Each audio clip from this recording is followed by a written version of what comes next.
A black girl in her braids. Can't tell her nothing. Please don't touch it. You know she looks amazed. A black girl in her braids. A black girl in her braids. Protective style for a while is one that always slays.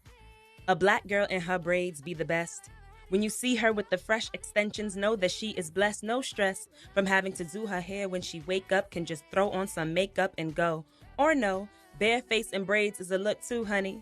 Cause a black girl in braids goes best with everything. Door knockers and red lips, everything. Sundress with full hips, everything. Slaying the red carpet, everything.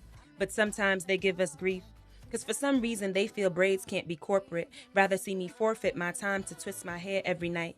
Or straighten my coils for Karen because the kinkiness in my cubicle to her just don't sit right.